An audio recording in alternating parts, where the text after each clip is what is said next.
started this just by solving a problem of my dog, right? Or to be specific, the problem of my neighbors, because my neighbors, they threatened to call the cops on me because my dog was so loud. He barked like very, very loud when I left home, and I had to make something to keep him calm, and that's how kind of like the inception started. Hi, everyone. Welcome to the Prime View series of interviews with top business and technology experts. I'm Dana Kohut, and today I'm delighted to welcome Alex Neskin, who is co-founder and CTO at Petcube, one of the leading pet tech companies in the world. Alex, thank you so much for making the time to join us today. It's a great pleasure to welcome you. Sure. I appreciate the opportunity to talk about Ukrainian startups all the time. You know, I've been following your company for a while now, but I do clearly remember the first time I heard about Petcube. I do believe it was one of the largest IT events in Ukraine called Lviv IT Arena, where your co-founder Yaroslava Zhnyuk was key speaker. And in his speech, he was talking about Ukraine as a great pool for talented and innovative people that help to build and scale businesses across the world. So for me, that was something that really stuck with me. And I'd like to start off our conversation with the question: how difficult was it for you to find your niche and to build your company and actually become successful, mainly in the US market? Yeah, for sure. I mean, like the first thing probably that comes to my mind, it's easy, but it's easy to tell it once you're done it, right? Of course, it was pretty hard. So when we started this company 10 years ago, we were thinking like, what is the biggest market for pets? Like, where are most of the pets, sitting?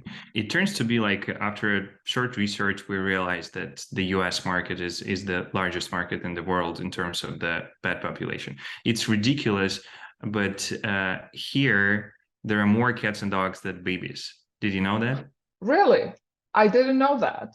Yeah, for sure. Like, first time when we landed up in San Francisco, I think it was like 2014 or something. And I remember when I was crossing the Market Street. This is like the main street in the city. I was crossing the street, and then there was a lady, and she was crossing the street too with a stroller.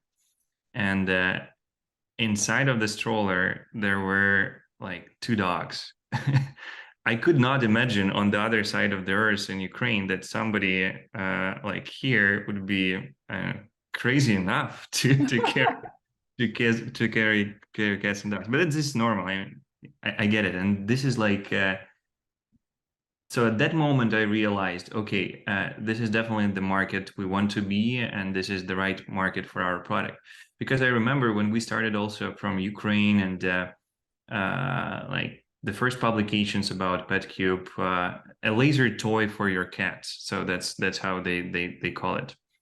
And I remember the comments below this articles, and they were like, who will ever be buying this for their cats and dogs for $200? And it was like a very challenging thing for us to read through these comments. And then like eventually, once we entered the US market, apparently there are like a lot of people who are willing to do this for their pets. Yeah, so the penetration of the US market started with the Kickstarter campaign. Kickstarter is a crowdfunding campaign where basically you publish your idea, and many other people who believe in your idea can support you by making some kind of donation. So they donate some small or like not small amount of money to support your idea. And once the project hits the target goal that was planned to raise, then basically you get funded. You'll take this money as a project owner, and then you start executing.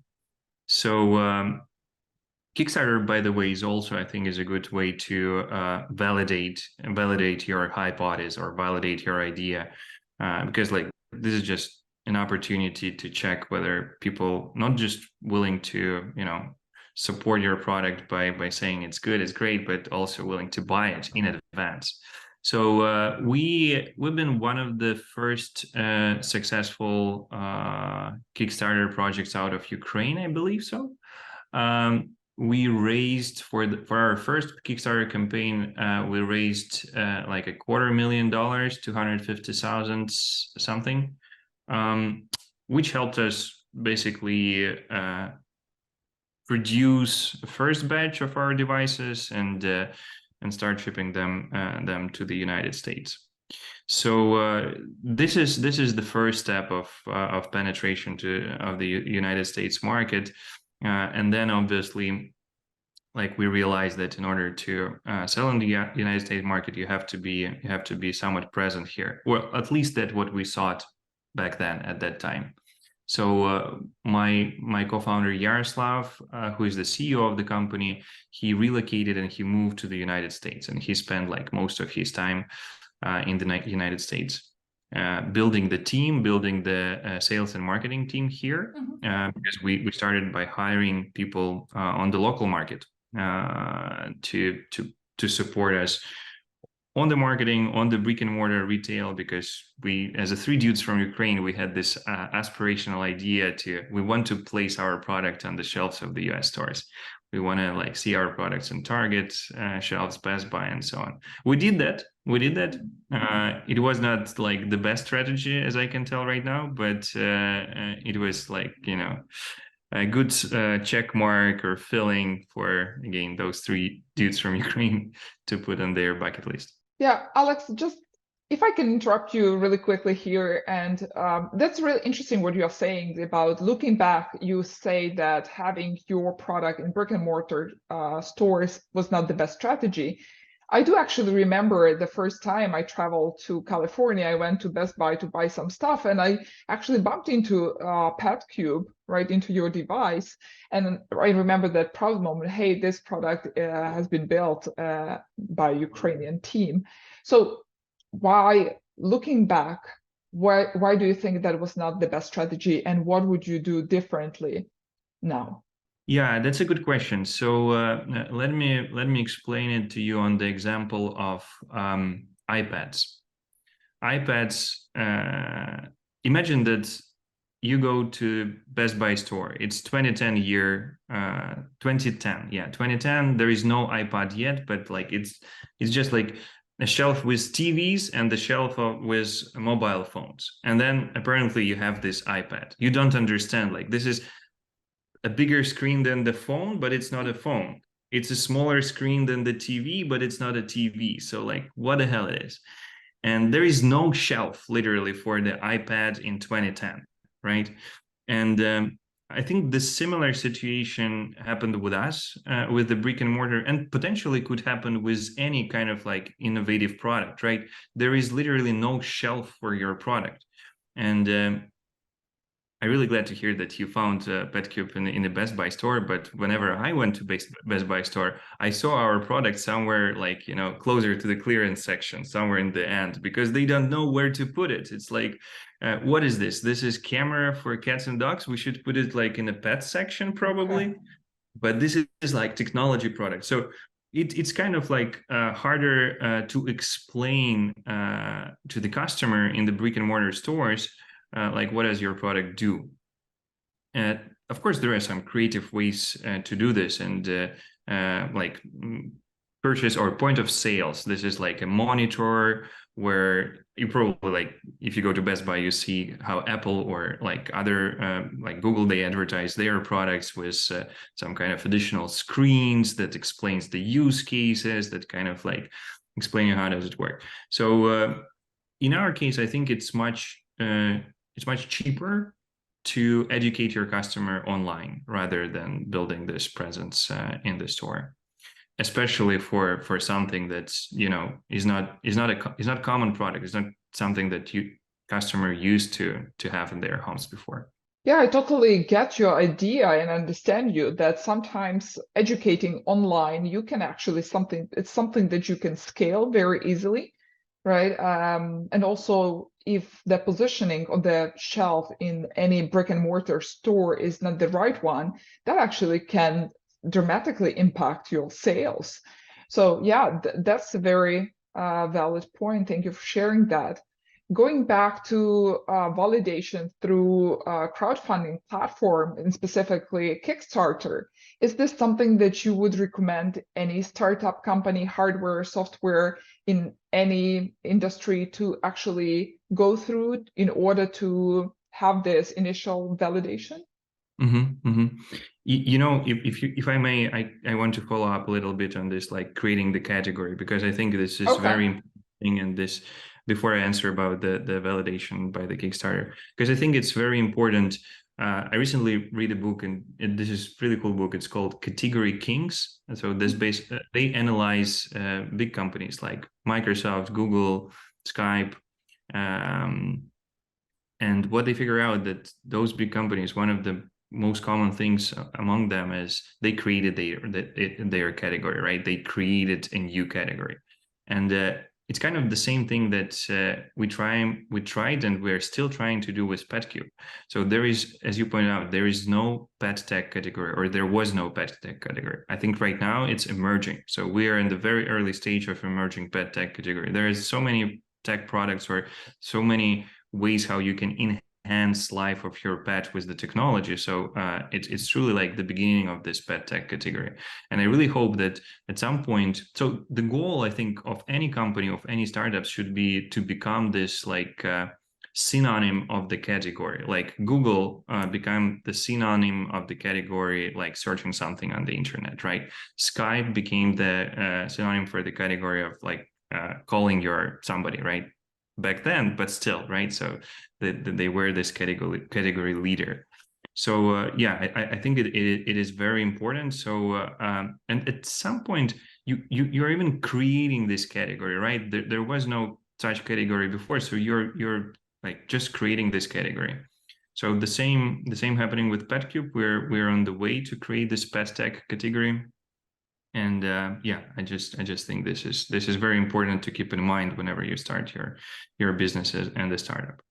In terms of, so finished on this, in terms of the validation by the Kickstarter. So in our experience, when we started Kickstarter, we had like a couple of Kickstarter campaigns. One was 2013, another one most recent in 2016. Most of the times it helped us like gather the media, gain some media coverage. It was helpful. The validation of the market, I think nowadays it can be done in many different ways. And Kickstarter, not necessarily the like the easiest one, or the most affordable one in terms of the time you spend on it. So it's probably okay to just create a landing page and acquire some traffic, put it on this landing page, and check whether your hypothesis is valid by trying to sell, or like ask users for the email if they're interested in your products. So I think it's right now, again, there are many ways how you can validate your product. Kickstarter itself become like a very big platform, and like a lot of businesses appears around it. So I think it's still a good platform to start like validation, but it shouldn't be limited to it. Yeah, you can just do a lot of other stuff. I actually know a few companies that have gone through Kickstarter, right? This crowdfunding platform. And I know in order to succeed there, you have to have semi-ready prototype or product built to be able to show and demonstrate how it performs and what kind of pain points it solves to the customers. Was it something also true for you? So you had your Petcube actually ready in production before entering the platform? Well, actually, it's a very funny story. So when we started Kickstarter, it was wild west. So back in 2013, nobody checked whether you have like something like a working prototype or something. So we literally had on a Kickstarter like an empty box with electronics, and it kind of like worked as supposed, but only half of the time, right? So it was still very, very rough prototype. So yeah, nowadays I think most of the products that I've seen on a Kickstarter, they're like either already in production, so you're kind of like, that's a no-brainer for me to invest in this project. They already showing me like the tooling, the workers on the assembly line in China or whatever, so it most likely will happen. But when we started, there were a lot of products that didn't happen because they didn't even reach the stage where they were manufactured in China. I'm super glad you actually touched on manufacturing in China, because I'd really like, I know that you have software engineering background, but at Petcube from the very beginning, you were in charge of hardware development. Yaroslav Zhnyuk, he was responsible for marketing and sales team. I hope I'm not oversimplifying anyone's role, but how difficult was it for you specifically, having this software engineering background, to deep dive into hardware? If you could share and elaborate a little bit more with us and our audience. So this is like a second generation, or like the next iteration of the product. So it's called Petcube Bytes. It has kind of like a Dispenser? compartment. It's a treat dispenser, correct? So it has a compartment for food or treats that you can put inside. It has a camera, it has a speaker and the microphone. So it's a two-way audio, so you can hear your pet, you can talk to your pet, you can see your pet with the camera, and also you can treat your pet.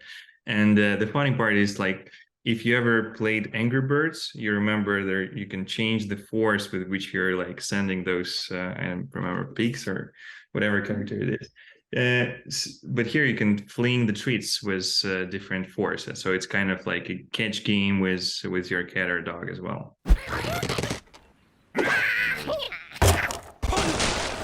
From the perspective of three Ukrainian guys realizing there is a market niche where they can fit well with their prototype, right? So how difficult was it for you to actually take that role, go to China, communicate effectively to the factory, what kind of end result you want to get, right, to be able to fit in the US market?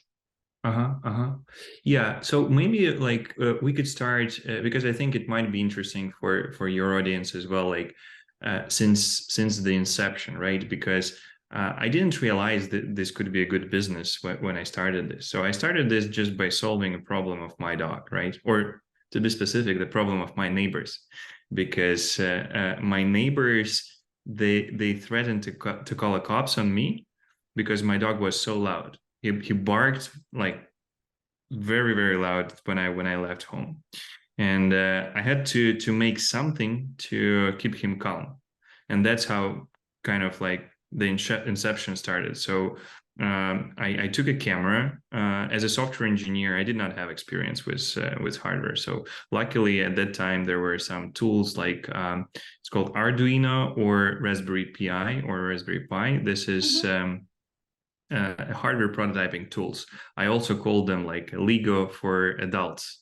You don't have to have some kind of hardware electrical engineering background in order to start, tackling some hardware products.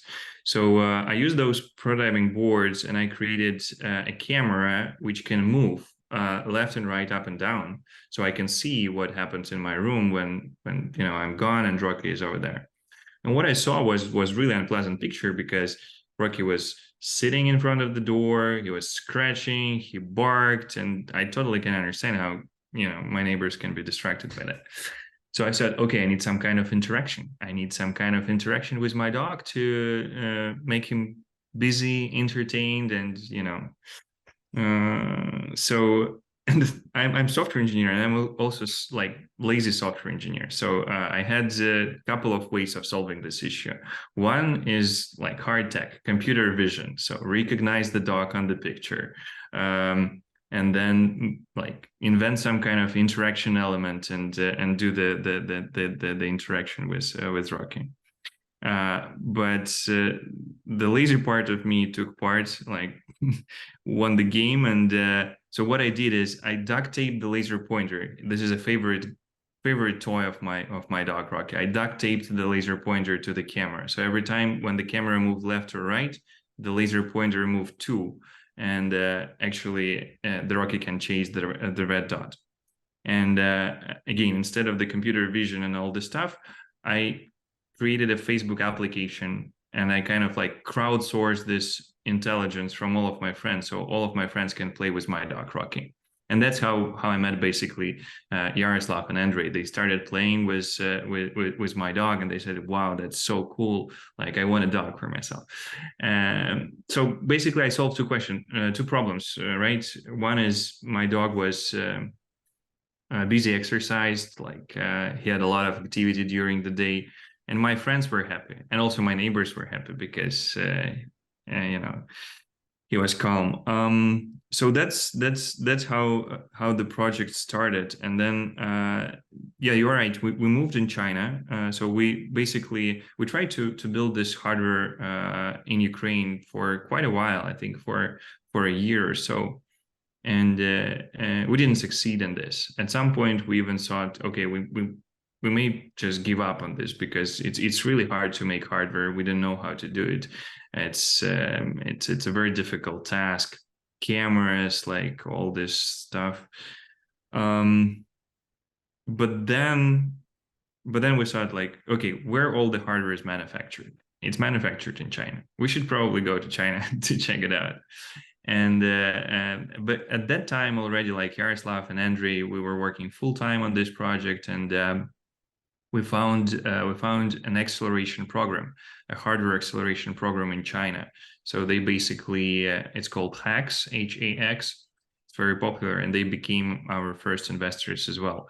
So it's a 3 months program where you invited to Shenzhen, China. Shenzhen, China is southern part of China, close to Hong Kong. It's called like Silicon Valley of China. Like all the hardware products, technology companies are based there. Hardware projects manufactured, most of the hardware projects manufactured there.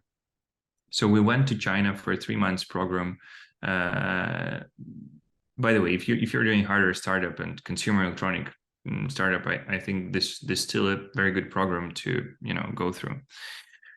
And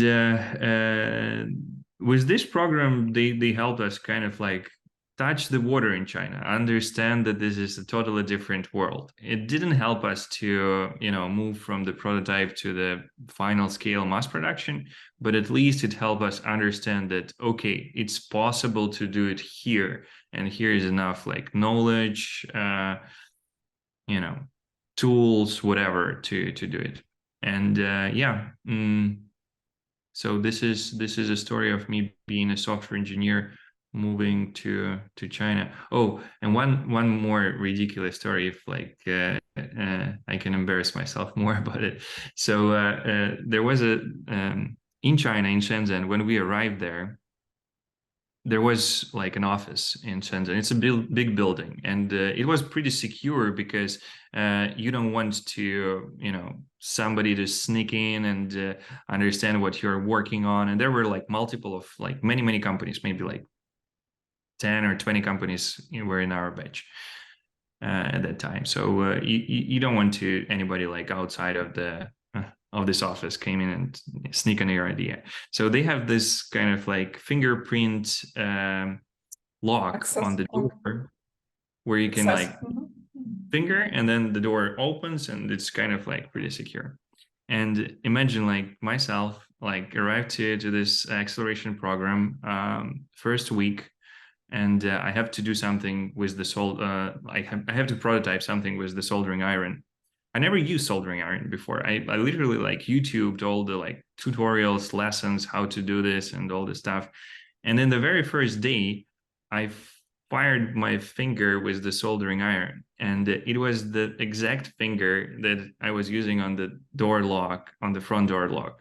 So I could not enter the office. And every time I was like I was coming to the office, and I was like standing in front, waiting for someone to let me in, and I was embarrassed to say like, "Hey, I came for the hardware acceleration program, and I just burned my finger with the soldering iron." Yeah, so Yeah. that's kind of like a funny story, but the moral I think out of it is nowadays it's like if you want to learn something, it's very easy to do this. You have just to find the right sources, and at some point for us, China was a very right source. That was like a fundamental knowledge for scaling up consumer electronic products, right? And of course, like with the time, I mastered to the certain level soldering iron skills and all this stuff. So does it mean that you are not burning your fingers with soldering iron anymore? No, no, luckily no. Or maybe I can do this, but just for fun. Yeah, that's absolutely fascinating. The interesting thing, somebody told me that on your motherboard, right, of all the electronic parts of your product, you have a very particular inscription dear to every Ukrainian. It says Slava Ukraini, Heroyam Slava. Is that correct? Yeah. So the very first boards were designed out of they were designed in Ukraine. We were like designed in Ukraine, manufactured in China. Slava Ukraini, Heroyam Slava. Yeah, I even have the picture of this board. If you want, I can probably pull it up and share Sure. it for the audience. Yeah, so actually this is the exact this is the first PCB board that I made in China, and this is exactly the same board which I fired my finger with the soldered iron.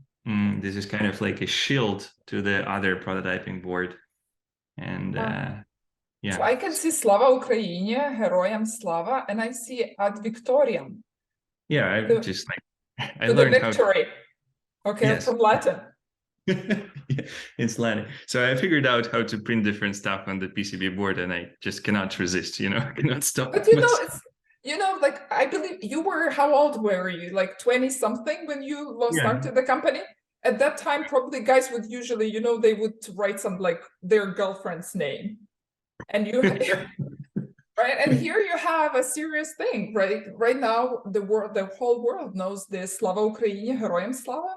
And it's something that actually speaks volumes about you, right? That even Well, yeah, right? frankly speaking, it's not just about me. So it's definitely like an effort of all of us, and I think it's even like Yaroslav's idea to put this thing on the PCB board at that time.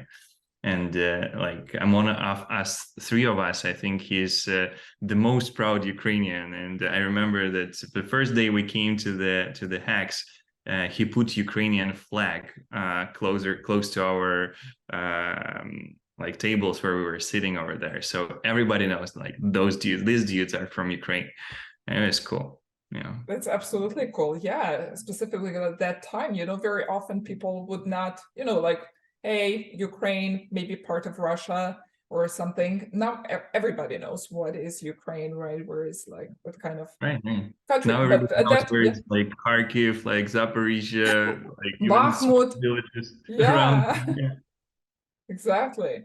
Yeah, that's interesting. We like with my kids, we were sitting at the beach here in Barcelona, and somebody was wearing blue and yellow, I don't know, like shorts and t-shirt. And there was another girl and said, "Hey, it looks like a Ukrainian flag." And my daughter said, "I'm so proud I'm Ukrainian." It's like cool. At one point, it's very cool, but this other side is, like it's we are paying a very high price for this kind of popularity and the fact that we became so well known. Yeah, unfortunately. I do know that you are really into supporting young generation, right, in terms of coaching and mentoring and the quality of education for young Ukrainians. So from your perspective, what businesses like Petcube that originated in Ukraine can do to support the society even more, right? To make sure that after war is over, this Russian-Ukrainian war is over, that has placed a tremendous suffering to everyone living in Ukraine. right? What can we do to make sure that the society rebuilds and thrives for the next generations? Yeah, I think like, so there are a couple of ways, a couple of things that you could do. Of course, like if you have knowledge, if you have understanding how to build something like on the defense military side, that's an obvious road, and that's exactly what is needed like right now to Ukraine in order to win and support our army. But also on the other side, I think what could help is just building strong economy. And the way how you build strong economy is you're building just companies. You create working spaces, working places. You create like billion-dollar companies out of Ukraine. And I think this is something that is really possible. And like historically, Ukraine was, in terms of the IT development, was kind of like outsourced country where there are like very bright, talented engineers, but they were kind of like lagging off this product mindset or ambitions to start their own businesses and so on. And I think this is something that you really can do in order to help the country, is just building big companies, ambitious, worldwide known companies that sell their products like everywhere. And actually, so one of the ways that like during the war, like once the full-scale invasion started in 2022, so we had this initiative called Spend with Ukraine. So this is a website on which gathered like all of the prominent Ukrainian companies, businesses, which are already like these big companies, starting from Grammarly, definitely a great example of an amazing company purely made out of Ukraine. Also like Ajax security systems, or Preply, the tutoring platform, and many others. So you can just like go to the Spend with. I really encourage you to go to Spend with Ukraine. This website, it's very beautiful, and it has amazing brands that you probably would be surprised to know that they're made out of Ukraine. I actually heard that even President Zelensky recognized this initiative. So that is something that had a significant publicity in society, right? And was recognized on that kind of political top, right? That's something that supports the economy. Right. And right now the government tries to keep like this is on top of the agenda of other Western media and like world's media, I would say. And many people who come to support Ukraine, they are getting this like Spend with Ukraine gift package with a small bag of Ukrainian goods gathered or tailored by the Spend with Ukraine team. So yeah, I think it's also very good initiative. So this is product made by the other company that actually started along with Petcube. This company called O0, where like Yaroslav, Andrei, and I were also founders.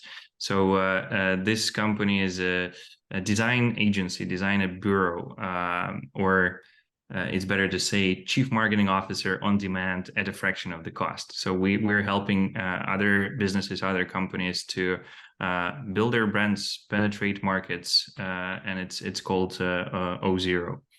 Yeah, Spend with Ukraine, made by the O0 team at the beginning of the war. Full scale invasion. Yeah, that is fascinating. And thank you for sharing more information about this initiative. And I believe it's a very important one. One of my last questions to you, Alex, is about the message to the global business community. What would you like to share with businesses out there about Ukraine as the place for potential growth, innovation, great pool of talent?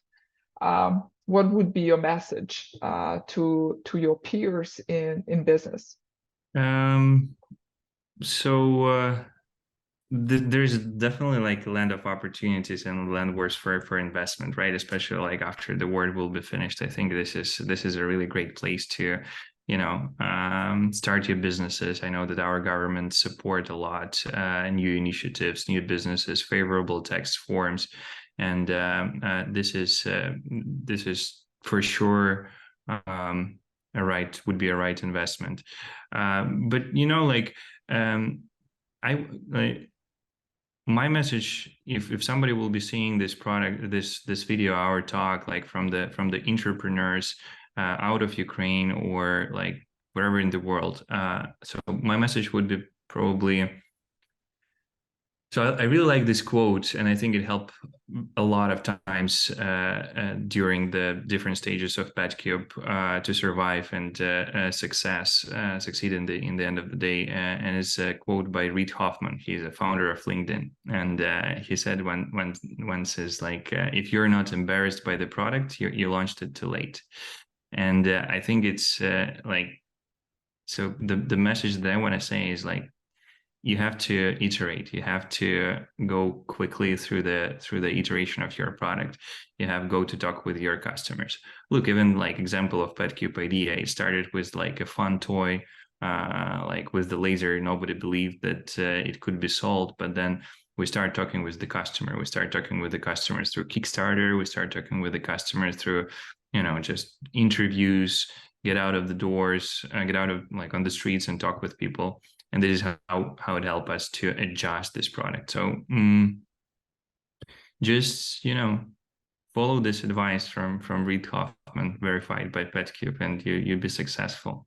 That's a great note to end on. Alex, thank you so much for making the time to talk to us today, to share all your insights, your interesting path to building a successful business, global business. And at the same time, not forgetting about your roots, the country of origin, Ukraine, that is going through extremely difficult times, and supporting the economy of Ukraine, in the same time supporting every Ukrainian. Thank you so much, and I hope to have you back again soon. Yeah, thanks, Dan, and good luck with your podcast. I think you're doing a really good job, really great job, like populating all this knowledge. And yeah, thanks for inviting me.